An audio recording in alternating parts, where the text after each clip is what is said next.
Peace and blessings, everybody. Welcome to another episode of Door to Africa podcast. I'm your host, RJ Mahdi, from here in Senegal, West Africa. Today we have a special guest. My brother Joe Tuomo is an associate technical director of NBA Academy Africa, and it's a year-round elite basketball development initiative that provides top high school age prospects from outside the U.S. With a holistic approach to player development and a predictable pathway to maximizing their potential. Joe, welcome to the show. What's going on, brother? Welcome. Good to have me. Thanks a lot for coming by. We've seen each other over the years, and you're somebody who's been out here for a while doing your thing, man. Congratulations. Thank you. Thank you for coming. So we're going to jump right into it. So this is Door to Africa. Obviously, we're talking about members of the diaspora and how they connect with the African continent. Also how U.S.-based organizations are existing here on the continent. You're working with the NBA Academy, obviously a big staple in especially African American sports culture, and making an impact with youth here on the continent. What's that like, man? Give me a quick rundown of how it is being, involved with youth development in basketball right now. Well, first of all, thanks for having me, and it's always good to be able to share my experience with programs like yours. Being from Africa originally, being from Cameroon, I've always wanted to come back. I was able to go to the U.S., play college basketball, and work for the NBA for years, and work in college as well, Missouri and Florida State. So I felt like I had enough experience to come back to the continent and share the knowledge that I've acquired in those programs in the U.S. So when this opportunity came, I had to jump on it. And I feel like people like myself in the U.S., you find them everywhere. But the continent needed people like me. The continent needs people like me, and that's why I came back and be able to be part of this program, the NBA Academy Africa, knowing that I was involved with Basketball Without Borders since I've been involved since 2002. Right. And I also got involved with the SEED program since the first days, and the Giants of Africa program with Masai Ujiri. So this was not only perfect timing, but also the best opportunity as far as coming back to the continent and be able to provide these kids a platform to help them become successful. Right. And before we jump into the professional experience, I do want to kind of learn a little bit about you. Tell me about young Joe. Tell me about Joe as a child. What was that like? And where were you at? Growing up in Cameroon, I was a soccer player. I came from a family of sports. My father was the first soccer player to play outside of Cameroon. Wow. I guess we got the genes from him. My brother and I, we grew up in Yaoundé, the capital, and we were fortunate to have a basketball court built right across the street from our house. So we went from soccer to basketball, and back then you didn't have TV, you didn't have internet, so we spent a crazy amount of time on the basketball court and with a couple of friends. And we called it the neighborhood Kosangwe, which means, we call the court Kosangwe, which means the temple, and where you share the knowledge. And a bunch of our friends also got great opportunity. Charles Millen, who went to St. John's. My brother went to Ryder. I went to Georgetown. Nasi Sewodo went to Davidson. So, and Raymond Million went to Davidson, and then transferred to St. Francis. And mind you, we didn't have access to YouTube. We didn't have access to cable TV. But we were able to practice and watch videos and go and replicate on the court and actually do it by ourselves without any instruction. And we made it to that level.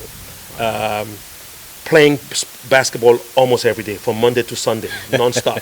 And I guess that's why we were able to acquire those skills and put ourselves in a position to play at that level. Back then, when people didn't know much about Africa as a place where we could find players. Yes, Akim Olajuwon, Dikembe Mutombo were there before, but the eyes of the coaches were not that open yet when it comes to the continent. So I was recruited by by Oregon State, traveled to the States, and I went to play the Kinder League at Georgetown. And that's how I was able to. That was your first time That going was into my America? first. Yes, that was my first time going to America, and that's how I was able to kind of hit the eyes of Coach Thompson, who actually requested that I should. John Thompson. John Thompson, the father. Yes. Hall of Fame. Yes. Okay. Yes. Okay. Yes. What was So- it like playing for him? Oh my goodness! It was. I think it was the best thing that happened to me. You know, I played for him for 4 years. I was his team captain my senior year, which was not something that was handed to you. You had to prove that you were a good teammate Right. and that you could take the abuse. Right. And but coach gave me a great opportunity, and I will forever be grateful to him because you know, he taught us a lot about life. You know, we had a good team. You know, we had 5 NBA players on the team. Allen Iverson, Otella Harrington, Jerome Williams. Allen Iverson was on that team? Oh, yeah. Oh, yeah. Oh, wow. I played for Iverson. Yes, I played. Wow. He was my teammate. And, you know, Jihadi White. So we had a good team. And coach was extremely hard on us because he could see the potential. He could see what we could accomplish. Achieve, right. Yes, achieve. And I don't think that could work today with his kids. You know, I don't think they have the toughness to take the type of abuse that we had to take from Coach Thompson. But again, I say it was good for us at that time. You know, I mean, I don't know if you heard about Victor Page. Victor Page was one of our. He was my roommate actually for 2 years. Wow. And you talk about pure talent. You know, a kid that could have been a lottery pick. Right. And Coach Thompson gave him a chance to not only come to Georgetown but play in the Big East. And that was the type of person that he was. And it was, for me, I was a good student. I was a good teammate, and he showed a lot of love to me. And when I say love, it was tough love, because I remember, this is a funny story. I always had good grades, and one day I got an F in this computer science class, and it was tough because I couldn't get anything out of that class. Right. And coach heard about it, and he called me in his office and went off on me. And that was the one class that I failed. But he made me feel like I was, the sky was falling on my head. Right. But that's And who he it was. was. Yes, that's who he was. He was Right. like, don't get comfortable. You know what I mean? Like, it's not because you do good in other classes that you're going to fail this class. Right. That's the kind of person that he was. So Right. he wanted you to be successful. He said, look, son, you know, basketball is good, but what if you don't make it? What are you going to do? Right. You know, you come from Africa. I want you to go back there and be an impactful person. You got to get a degree from Georgetown, and a good degree with good grades. Do you understand me, son? Okay. I thought that was over. Went on the court, he made me run for another 40 minutes. So that's just who he was. So you think that the talk was enough? No, the punishment on the court had to, you know, to back it up. That's how it translates. So, exactly. What position were you playing back I was a then? point guard. Point guard. I was a point Nice, guard. And nice. I passed the ball to Iverson. He passed it back to me once. That's it? That's Just it. once? That's it. Did you get to witness the famous crossover? You know, I was actually, he tried that on me, and I have a couple of scars on my, because I knew where the cross was coming from. I Right. said, dude, I'll guard you every day in practice, so don't give me that left hand crossover, because I know you ain't going left. Nice. But, you know, yeah, we had some good time. And, Sweet. And again, I remember coach telling me, you guard him and don't let him do anything, because if you guard him, and that's why people thought I was a good defender, because I had to guard Iverson in practice every day. Right. So that was, you know, if you guard Iverson in practice, any guard in the Big East, you can handle him. You can handle it. That's And, right. and I think that was that was good for me, and that was good for him, and because, you know, we help each other. Yes. And then when you left Georgetown, where did you go from there? What was your I next left stop? Georgetown. I went to France. I hurt my knee. I had surgery, and so I say I have to give myself a chance to play pro. I went to France to play in Antibes, the first division, and I blew up my shoulder. So I say, you know what? I think it's time for me to retire. You know, and but I was blessed. You know, God has been good to me. Quinn Schneider, who was the head coach at Missouri, offered me a job that summer. So I came back, and I got a job at University of Missouri as an assistant. Right. So I worked there for 2 years, and then after that, I got a job with the Indiana Pacers as a scout. Okay. So I was in You Indiana. were at Florida State also. No, right? Florida State was after that. After Because, that, yes, okay. when I left the Pacers, because we got let go when Larry Bird got the job, that's how it is in the NBA, I went to Austria to run a basketball program, Okay. a basketball in Kaffenberg. I was there for a year. And then this job with Florida State opened up as a graduate assistant. So I was with Leonard Hamilton for 2 years. Nice, Florida State. nice. And you feel like any of that kind of was the determining factor of you going into player development ongoing? Yes. Which one of those positions do you feel kind of solidified you in the player development Well, phase? I think my first of all, at Missouri, I learned from one of the best in the business when it comes to player. Quinn Schneider is one of the best player development coach. His basketball IQ is so high. He's a good X and O guy, but I think his player development skills are just off the roof. He's a really good player development coach, and I learned a lot from him. I mean, coming from Duke, I always say that Duke has a great tradition of basketball, and they have a good basketball tree. That's one thing Mike Krzyzewski did very well. Quinn, and we had a bunch of Duke guys on the staff. So I learned a lot from him. I used to go in his office, ask questions, and he was a great mentor. And when I went to the Pacers, funny enough, I was a scout, but I used to spend some time with the players, and with Chuck Person, who was the head of player development. And but unfortunately, I was on the road a lot recruiting. But when I went to Florida State and I worked with some of Solomon Alabi, who got drafted by the Raptors, I spent an entire year working because he had some problem with his leg, but we spent a lot of time working on some skills development. Yes, Solomon Alabi, yes. Yes. So it was after the Raptors, he went to China. Didn't last in the NBA long, but had a good career here in Europe and in Asia. But I worked with him, and the following year he was player of the year and got drafted. So I noticed so many now leagues are opening up opportunities around the world. I know, like in the Middle East, you got the European League, you got the Middle Eastern leagues, you got the Asian leagues. Australia. Like where are people desiring, when it comes to international ball, where are people desiring to go the most? Like what's most desirable? I think from a development standpoint, Australia has become very attractive. Australia has a very good development program, and a lot of players are actually going to Australia because the way they play, that style of basketball can easily translate into NBA basketball. Some countries in Europe are also becoming very attractive. Germany, France, Spain. Spain is also good. But again, I always say that Spain is very difficult for Africans because usually Africans don't get, as far as I know, they are not priorities when it comes to execution of plays. They always want Spanish because they trust, if you're an African player, you're 6'11", they want to set screens, they want to play defense, they want to rebound. But when it comes to offense, they don't allow African players to. But in France, in Germany, in some of those places, African players get a lot. That's where they get. Yes, they get that exposure on offense. And so you've been to over 80 countries, you said. 82. 82 countries, tons of African countries, 46 African countries. Which African countries have you witnessed the best youth talent so far? Nigeria. Yeah? Nigeria, without a doubt. Nigeria, to me, is the biggest reservoir of athletes, period, in the world. Wow. I think it's unfortunate that the people in charge of sports in Nigeria, they don't see it. That country, let me tell you, I spent 2 years in Abuja, and I'm sitting in a restaurant one day, and this girl she just walked in, and then she was trying to buy something. I was using internet, the Wi-Fi. She was 6'6", 17.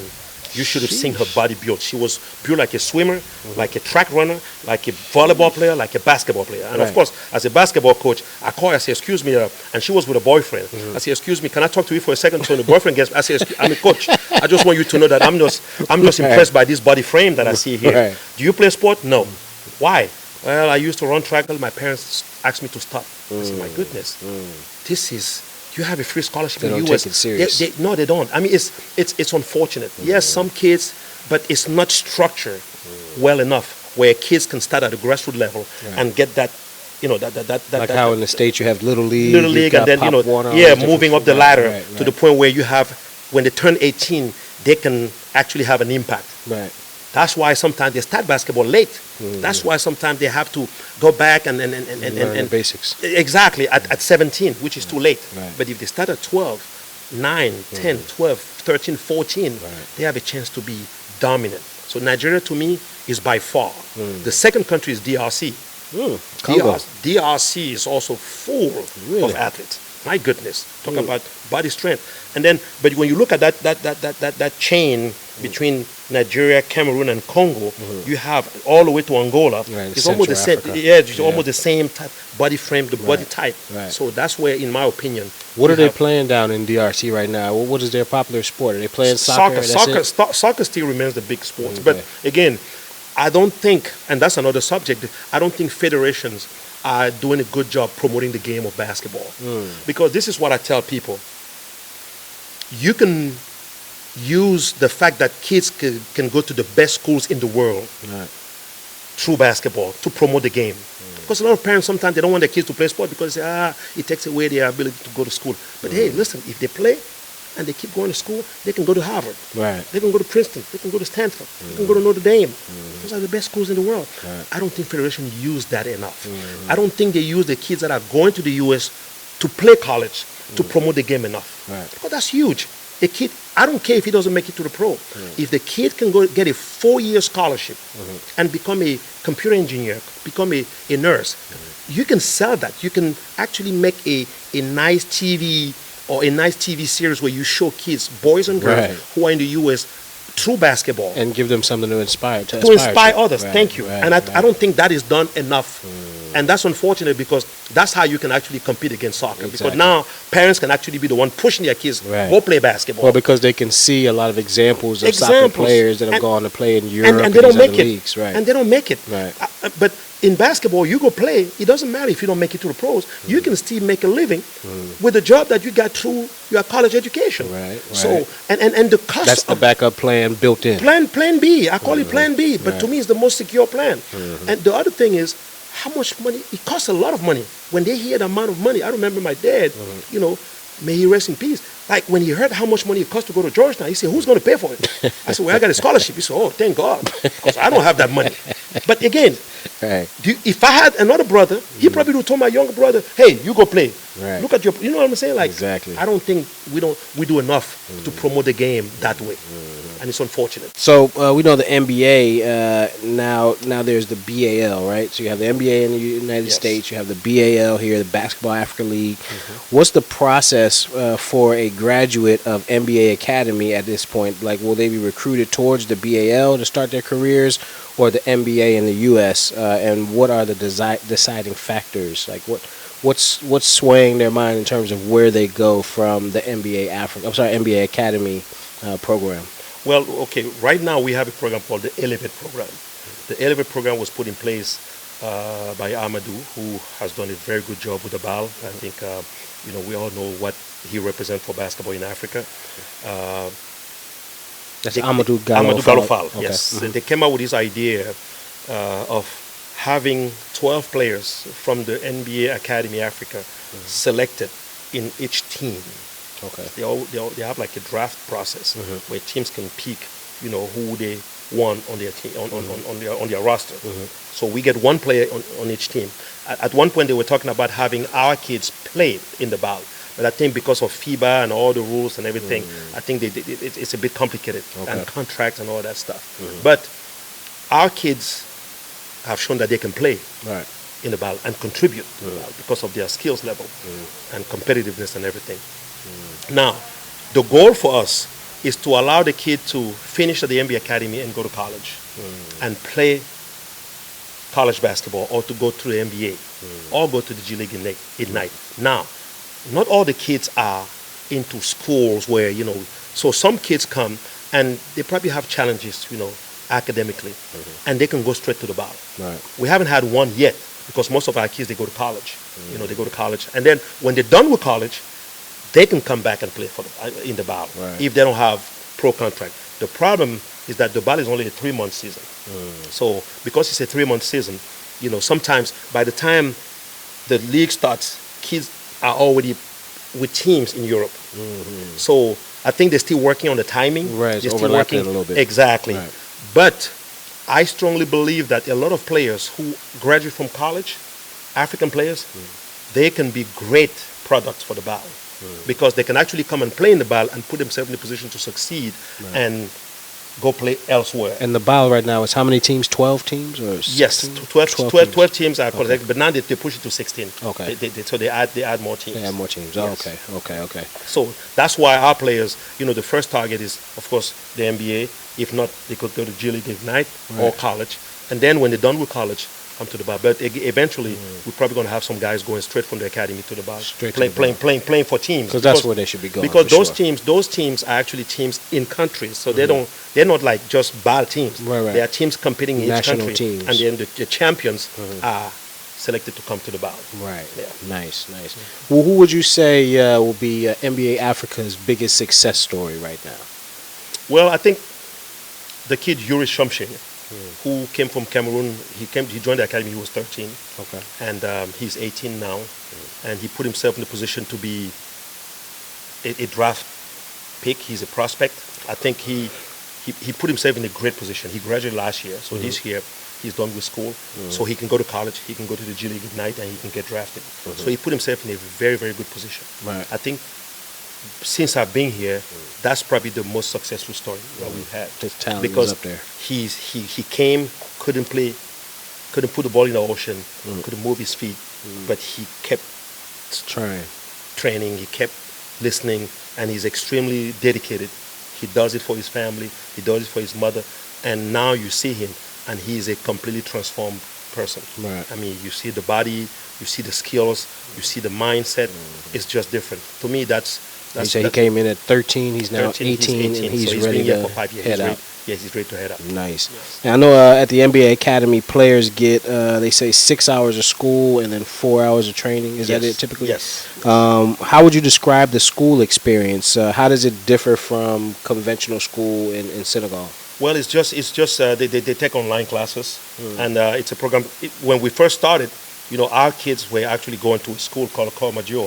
Okay. It's in Bou, and then we found that it was convenient for them to be on campus because of the distance. Right. Because like when you have that amount of practice with that level of intensity, if a kid has to go far, it takes away from the fact that he needs to rest and all that stuff. So we try to cut that time, that commute time, so that they can have more rest time.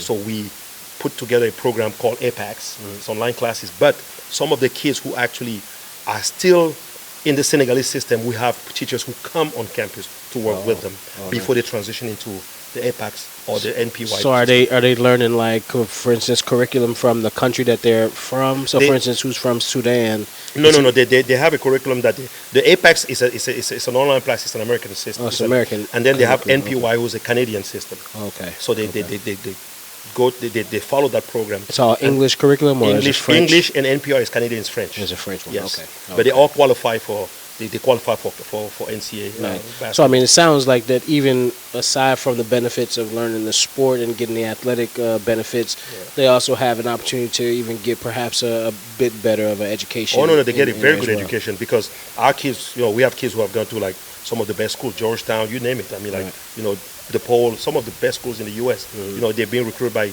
Cal. Some of them are being recruited by Notre. So they put themselves in the position, and they are very good students. Our kids, when they leave here, they go to college. College is easy. 3.5, 3.6 GPA, 3.2 GPA. So those guys are doing very well. Nice. So they leave. They come to us. Some of them are extremely challenged academically, but by the time they leave, they are solid. They are on point. And they are very on point. Our academic team is doing a marvelous job. Does that have a lot to do with their playability, like the grades or the percentages that they get in their studies? Does that have anything to do with how you guys play them or how you coach them as well? Oh no, I think we one of the things that we do is that we constantly remind them why they're here. I think that's where it starts. Like, don't get comfortable here. Right. If you come here, you're comfortable, something is wrong. And you are here to play basketball, but you're also here to get an education. So we remind them, if you don't do your schoolwork, it's almost like in high school. You got to show that you are doing your schoolwork, because we are constantly in communication with the academic director, Mr. Michael Abbott. Right. And he's done a very good job. He's a UVA grad, so he has tremendous experience doing this from the U.S. So he communicates with us on the staff, because we have meetings every Monday. We talk about everything. And the ones that are struggling academically, their practice time is reduced so that they can focus on their schoolwork. So we definitely, and some of them, if you don't do your schoolwork, you don't even travel with a team. Right. So we put them in a position where they have to get their schoolwork done before they actually focus on basketball. No, that's perfect. That's perfect. And then, so now, and I know you said it just went from 12 to 16 teams now in the BAL. How would you expand that? If you're like, where do you see expansion needs to go from here with the Basketball Africa League? Well, I think, to me personally, I think they need to make it a 6-month league. And it comes down to sponsorship. Okay, I think, so more games, more sponsors. I think more games, more sponsors, and just make it a 6-month league, and get teams and just put the money and get players paid. I mean, at the end of the day, it's a spectacle, right? Right. If you want a good spectacle, you got to bring good artists. That's right. And if you want a good artist, you got to come up with the money. That's right. And it's all about sponsorship. I think it comes down to sponsorship. Because if it's just the NBA doing it alone, it's going to be tough. Right. You know, you got to have outside sponsorship and good sponsorship. Again, it comes back to how much do you promote the game. Because you promote the game, and then you allow, it's almost like a pyramid. You know, the BAL will be, or the NBA will be at the top. But at the grassroots level, you do the work, and then you allow people to start to embrace the game. School teams, leagues, summer leagues, and all that stuff. It's the same. You don't have to reinvent the wheel. It's the same. But we need to get sponsor to back it up so that they can have the money to run all those AAU type of programs during the summer. Because I'll tell you this, Africa is the only place where you can find a kid at 17 and he can become the NBA, the MVP of the NBA. It's the only place in the world. Kids on this continent are very talented. They are fast learners. We just need to put them in a position to succeed. I always talk about Joel Embiid. When I went to talk to the parents of Joel Embiid to allow him to play basketball, he was 17. And then he went to our basketball program in Cameroon. When he was there for 9 months, went to Montverde Academy for 1 year, went to the Rock School for another year, went to Kansas 3 years and 9 months, and got drafted. You don't see that anywhere else. I have everything in my phone. I can show you. Straight to the pros. Straight to the pros after 3 years. Kosangwe basketball program in Cameroon, Montverde Academy, the Rock School, Kansas, and number 3 in the pick in the draft. So 5-year project. And then a couple of years later, you talk about an MVP, All-Star, and then MVP. In America, if you're 15, 16, and you start playing basketball, they say it's too late. That's right. It's too late. In Australia, it's too late. They want to start you at 10, 12. At 10, exactly. So African kids are super talented, but we don't even know it. Right. And that's where we need to really start to get it right so that we can get kids at a young age because they can even be better if you start early. Facts. Yeah. Right. How do you feel like the NBA Academy helps players, especially those that are headed towards the U.S., to be prepared for real-world problems of professional athletes? Do you guys have to prepare them for those kind of things going into the U.S., and how do they take to that? Absolutely. We have a staff. We have a person on the staff who's a PR person, performance lifestyle. You know, he has a psychology background, and his job is to make sure that, you know, they have classes, they have sessions every Wednesday. He attends practice. He's a full-time employee of the NBA, and players go to him and talk to him. He has one-on-one session with the players, but he also has group sessions with the players. And he organizes birthdays and everything to make sure as a staff, we work on it, but that's his job to talk to them. Of course, I mean, like, I spend crazy amount of hours with these players talking to them about life, and especially me, I've been to the U.S. I've sent about 160 kids to the U.S. through different programs. So I can write a book about the experience for someone who has been there and someone who has helped so many to go through it. So I talk to them. We have guys on the staff who played. Alfred Aboya, who played at UCLA. You know, C.D. Sal, you know, he played in college. So we have a bunch of guys on the staff who also played in college, who are from Africa, who understand what it takes to be an African player in college in the U.S. And so that's those a little bit of a. It's I know that you had to go through that. Same my goodness! thing, Absolutely. So that's why, you know, we are in a good position to actually talk to these kids and let them know that, hey, this is how it works over there. You know, when you get there, you know, when they say 5 o'clock, it's 5 o'clock. I mean, don't show up late because you're gonna look stupid. You know what I mean? Like, so African time. African time. You know, no elasticity. You know what I'm saying? It can't be elastic time. It has to be on time. That's what it's funny. That's what you know. I have a story for Coach Thompson. Yeah. So I blew up my knee, right? And so I was in North Carolina in prep school, and I go early in the summer in May to start my rehab. So I stayed with a friend of my cousin who was working at the World Bank. His name is, he's late now, Jedone Chinepigi, former journalist. So the first day of my rehab, it rained. In Africa, when it rains, you have an excuse, right? Yeah, to be late. You're not going nowhere. No, and if you make it, you're late. It was raining. Right. Especially us coming from Central Africa, because it doesn't rain a lot here in Senegal. But over there in Central Africa, it's a huge excuse. You have an excuse. You have a good excuse. Right. So I show up late, 45 minutes late. So he was there with Miss Michael. Miss Michael was a trainer, and she's been with him for 30 years. So they were very close. And I walked in, and, you know, Coach had a deep voice. And I walked in, I said, hey, hello, sir. He said, son, what time were you supposed to be here? I say, 4, sir. What time is it? 4:45. He said, okay. So I walk to the locker room. I go to the change. Listen, my knee was still, I was about to start my rehab. Right. So my leg was still weak. So I got dressed, and I'm wearing my basketball shoes, and he tells me, let him wear his running shoes. I'm like, what, running shoes? He made me run for 45 minutes. Man. The amount of time that I was late. And he said, look, man, you can talk all you want. If you want to leave, you leave. But if you want to be in my program, when I say 4, it means 3:45. Right. Listen, since that day, I'm never. You see how I was paranoid when I call you? I say, that still resonated. I hate to be late.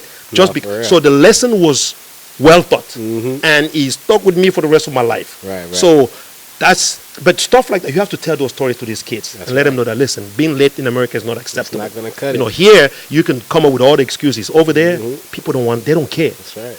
When they say be on time, it's be on time. And we have so many examples that we can use with these kids in our program, for sure, to make sure that they understand. Yeah, it takes a lot of conditioning, Yes, going it from does. this environment to that environment. Yeah. There's a lot of social norms that would switch up, and yes, we'd hope they'd be prepared for. Absolutely. Gorgie Jang of the Memphis Grizzlies is an alumni of NBA Seed Academy. Seed, okay.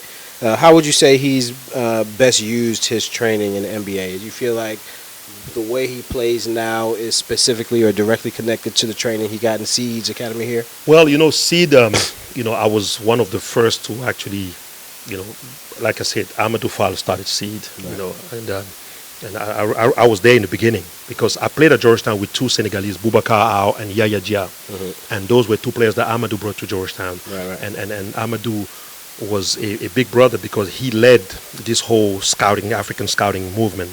He was the first one to do it. Right. And then Masai and myself, we follow his footsteps. And when he started Seed, that's when I got let go by the Pacers. So I used to spend a lot of time in Senegal. Right. So I saw Gorgie when he came from, the village. He was a very respectful kid, and he was always working hard. He was always disciplined. Before Gorgie, there was a player called Sayessen. That was the first player from Seed to be drafted. From Senegal? Not from Senegal. The first player from Senegal to be drafted was Mactan Ndiaye. Okay. Who played at Michigan and North Carolina. Okay. He's now a scout for the New York Knicks. Oh, nice. Mactan was, I play against him, at the African Championship level with Boubacar Aw. Okay. Because we are about the same generation. And but the first player from Seed to get drafted was Sayessen, a kid out of Thiès. Okay. And then Gorgie came. And then Gorgie his work ethic was remarkable. Gorgie was not the most talented kid, but Gorgie was the hardest kid. The work ethic. He worked like crazy.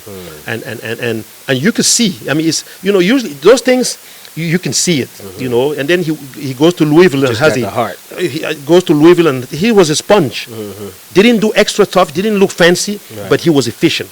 You could see it even when he was a Seed. You could just see that level of efficiency. Right. And you could also see that he was the type of person, if he became successful, he was going to be a difference maker. Right. You could see. Usually you have those guys. He wasn't going to just fall through the cracks. You see this guy, he's going to make money, but he's going to be a bum. Right. Gorgie, you could tell that he was humble, and you could tell that he was extremely thankful, but also you could tell that he never forgot where he came from. Which to me is very important. Very these important. African athletes, it's easy for them. So Gorgie was that type of guy. And you see what he did as an NBA player for his community, for Senegal. It's not a surprise. Right. It's not a surprise. A lot of guys, they make money, they come and build big houses, and they have big cars, and they go to the nightclubs and spend all this money. Gorgie is not that type of guy. Right. And that's one thing that and he always show up to play for the national team. That is a huge sign of patriotism. He comes home to play. Comes home to play. Right. He'll be there. You look at him and say, wow, that's an NBA player. He's there, busting his tail to make sure the team is successful. That to me is also a huge sign of patriotism. No, seriously. And on top of the fact that he spent so much money to build stuff, hospitals and healthcare centers and all those. They love him here in Senegal. They love him in Senegal. That's why. And by doing that as an African, you get blessings from your your people. And you want your people to root for you, even when you're in that distant league. Yes, right. exactly. You gotta have so that. I'm a huge fan of Gorgie, and I think what he's done for for his country is remarkable. He's an inspiration, and a lot of African players should definitely follow his lead on that. And I know earlier you and I were talking about a Sudanese player, Kaman, and he's a 7'2" with a similar wingspan. He's come aboard at NBA Academy in 2021. Now, 3 years later, what kind of prospect is he for the big leagues? Like, how confident are you in his game? Oh, Kaman is. I was talking about yours. Kaman is probably our second best successful stories in the NBA. I mean, he's. He came, and I remember him too, like, long and, confused, didn't know what to do, Right. But you could see in his eyes that he wanted it. You see, that's the beauty of our job. We bring these kids, and usually the reason why you bring is because you read his body language. Right. You make him go through all kind of tests and challenges to see how he responds. And Kaman, you could tell that he was. And then I got a chance to meet his mother. Nice. When I went to recruit him, and you can tell that he does everything for his mother. You went all the way to Sudan. He's in Uganda. He was in Uganda. In Kampala. Okay. And met with the mother, and you can tell that he was just that kid that he wanted to do everything to make his mother proud, and that. It's not something that you can teach to play a kid. Was he already playing down there? Yeah, he was playing some basketball. Yes, his coach, Coach Wall, who has been a great contributor to our program because he helps us with recruiting in the within the South Sudanese community. Right. He's also based in Kampala. He's the one who actually introduced Kaman to me and some other players that we've had in the program. Right. And Wall is. He told me, he said, this kid is special. I said, what do you mean special, man? All kids are special, man. Right. And when I met the kid, I said, wow, yeah, he's definitely special. Because you can see in his eyes that he wanted it so bad. That hunger. Ferocity. And he's a workaholic. Yeah. The kid, on days off, that's when he works harder. I mean, when he's supposed to rest. And those are things that as a coach you can't teach. Right. You can be the best coach in the world. You can't teach work ethic. You can't work that. You can't teach that drive, that hunger that players have. So he has it, and he put himself in a position where now he's one of the best in his age group in the world, and that is a huge accomplishment. What do you think is next for him? Well, he's going to go to college. He's visiting a couple of schools. Okay. He hasn't made his decision yet, but he went to Duke. He's going to visit Kansas. Okay. He's going to visit Kentucky, UCLA. I mean, just the name of this school tell you what type of prospect he is. Those are some jerseys we can see. I cannot say more. Those are definitely some jerseys we can see. Exactly. What, if any, involvement will NBA Academy have with the Olympics, especially as the next Youth Olympics will be here in Senegal? Are you guys doing anything together with the Olympics as they come, or no? Well, I mean, so far we haven't done much. I remember when we first started, the Prime Minister of Canada came, and we had an event in Dakar with some of the seed kids, and we were there, but we didn't do much. We hope to do something in the near future, but we heard about it, and I'm sure they're going to use our facility for practice or in some degree. None of the students will be participating in any of the actual. Well, I mean, so far we haven't heard anything from the NBA. Okay. Because it is the Youth Olympics. I'm like, if anything, they should definitely be recruiting from there. Absolutely, for sure. Why do you feel it's important for members of the diaspora with skills like yours to come and bring them to the continent? Well, because I think the continent is such a huge construction site. I always say that on this continent we don't want people wearing suits. We want people wearing shorts, jeans, boots, sneakers, because you can't be on a construction site wearing suit. Right. We have too many lawyers. We have too many economists. We need construction people. We need people who are on the field working. We need people who get their hands dirty. And what we do here, that's what we do. Because in our program, I mean, in my position, I clean the floor. Right. I carry boxes. When I travel, we do these things because that's what you need on the continent. Right. And when people come, it's not to be sitting in an office. Because first of all, Africa is a different place. You need to be in contact with people. You need that interaction, direct interaction with people, face to face, exactly. Because of many reasons, right? And some places you don't even have access to the new technology, so you have to be there and deal with all the adversity, whether it's the lack of water, electricity, the mosquito, the flies, the heat, and we need people who can understand that and who can actually accept to do it. Right. And that's why it's important when people come to know those challenges and still persist. Right. Yeah.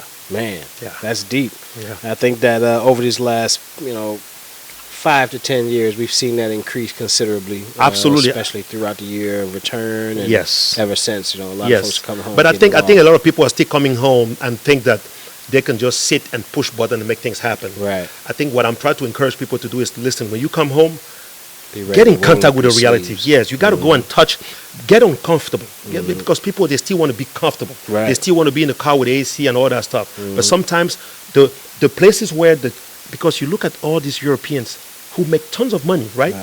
They are in some of those places where you don't even have access. Right. But that's where they go and make the money. But us who are from here, we are not comfortable going to those places. And it's so sad. Right. And I'm trying to tell people, listen, don't get comfortable. Right. If you really want to make it, make sure that you go to places where you are not comfortable. Right. And that's usually where you're going to get. That's where you'll work the hardest. That's where you're going to work the hardest, and that's where the reward will be the right. biggest. That's right. So That's the truth. yeah. Of all the African countries within the NBA Academy and NBA Africa family, what made you pick Senegal as the place you'd like to, move to? And is there anywhere else that you'd like to move if given the opportunity? Well, I mean, I came to Senegal because the academy was established here. Okay.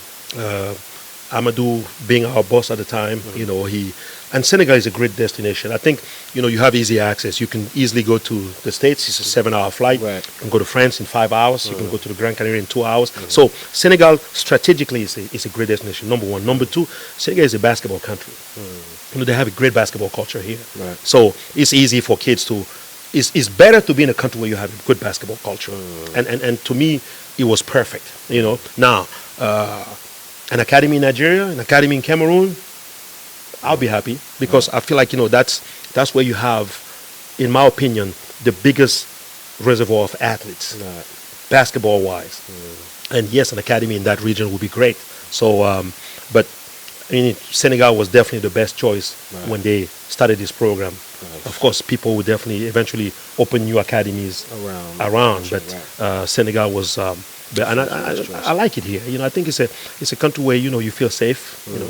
And again, basketball here it's a good, because Angola, yes, but the language is a problem, and Northern Africa, Egypt, yes, but it's not always easy. It's not the same. Senegal offers more in terms of hospitality. Right.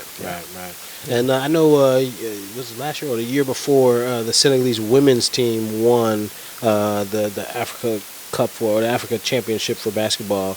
Do you guys work with female basketball players at all, or are you just with the boys? Well, we have a program. We have a program for girls, and the BAL also has a program. We have the NBA Academy program for girls, but they actually go to seed. We have some girls that have come from different countries in Africa, have trained there for a year or two, and have transitioned. That's the Seeds Academy at here? the Seed Academy, yes, in Chess, and have transitioned to schools in the U.S. And then, of course, Basketball Without Borders, they have boys and girls. So, the girls, they push hard to get girls involved in different programs. Hopefully, they're going to open an academy essentially for girls, specifically for girls, so that we can have also girls. Because you look at Senegal, Mali, Nigeria, and all these countries, they have girls who can actually receive the same amount of training that we get here for the boys and be as successful as the boys at the next level. Yes, in the pros. Right. What's your advice to young Africans, let's say 10 to 15 years old, who are inspired by professional players like Gorgui Dieng and others, and wish to pursue basketball as a potential career someday? What would you say to those young Africans? Work on your game.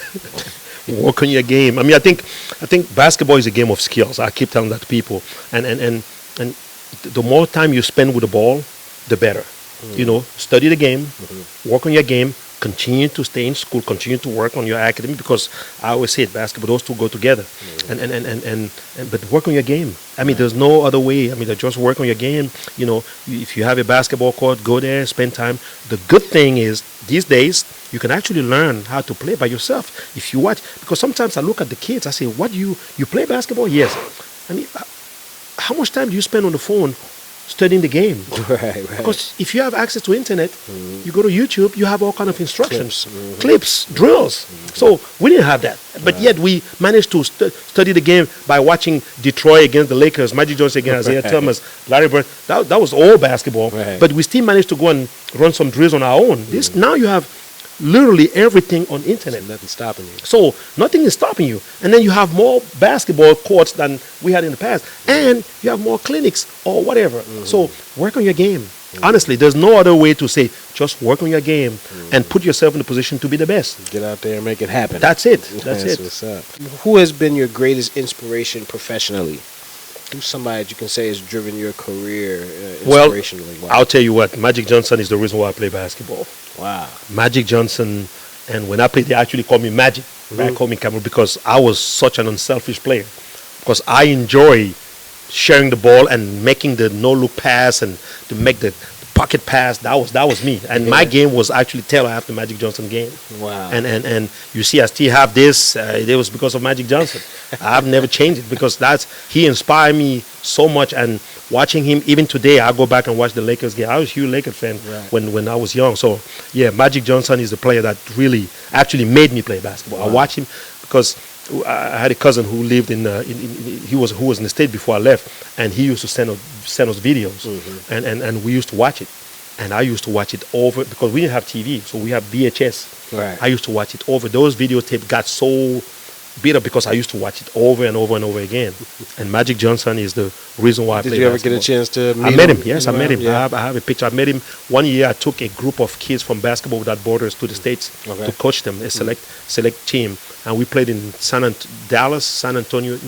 San Antonio. Right. Came back to New York and show up at a restaurant, and Magic Johnson came to greet us. And I took a picture. That was the highlight of my life. Nice. To meet my idol. So, did you let him know how inspirational oh, it was? absolutely, absolutely. But I'm sure you hear that from so many people. Of course, right. So, but yeah, I did let him know.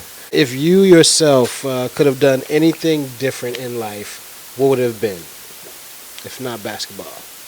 Well, I think initially I wanted to be a doctor. That was my first thing. I always wanted to be a doctor because I wanted to save lives. And I feel like, today I don't necessarily treat people, but I feel like I provide opportunities. So it's another way to save life, because some of these kids are so desperate, and give them an opportunity to pursue their education and pursue their dreams. You also save their lives, because who knows what they could have become. But I always wanted to be a doctor. Nice. And funny enough, I was not very good at science, but I always wanted to be a doctor. If I could avoid chemistry and science to be a doctor, I think I would have been, because those subjects were tough for me. My brother, on the other hand, he's a science guy. He's the whiz. He's the one. He's the one who I tell him, I say, can you give me part of your brain so I can, get a bit of that science in my brain? Because I was chemistry and science and biology were not my favorite subjects. Right. And I guess that's the reason why I decided not to pursue a career in They say you only get ministry. one or the other. You get the athletic stuff or you get the technical You know what stuff, I mean? but So yeah, rarely both. Exactly. No problem. No problem. Thanks so much for having this conversation with me. This is Door to Africa podcast from right here in Senegal, West Africa. Our special guest Joe Tuomo.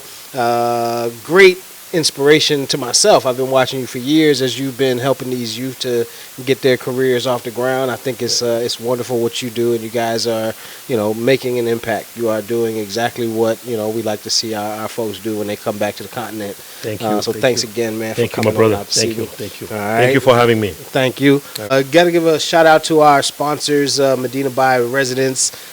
Make sure you go and check them out if you're coming to stay in Senegal. And for those of us here at Makdi Media, we thank you for tuning in. Door to Africa podcast.